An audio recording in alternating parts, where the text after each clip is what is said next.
ইহকালে শান্তি পাবেন, পরকালে মুক্তি পাবেন, অর্থাৎ ইহকালে শান্তি, পরকালে বেহেশতের ব্যবস্থা হবে ইনশাআল্লাহ। কাজেই আপনারা সকলে মিলে ধানের শীষকে ভোট দিবেন। আর যেই দলটি আপনার আমার মা বোনদেরকে বেইজ্জতিমূলক কথাবার্তা বলতেছে,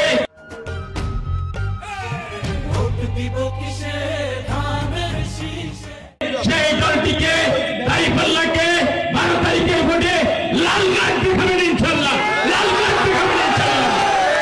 সর্বোপরি ধানের শীষে ভোটছে আজাদ ভাইয়ের গলায় জয়ের মালা আসুক, এইটুকু প্রত্যাশা ব্যক্ত করে সকলে সুস্বাস্থ্য এবং দীর্ঘায়ু কামনা করে আমি আমার সংক্ষিপ্ত বক্তব্য এখানে শেষ করছি। খোদা হাফেজ। বাংলাদেশ জিন্দাবাদ। শহীদ জিয়া এবং খালেদা জিয়া অমর হোক।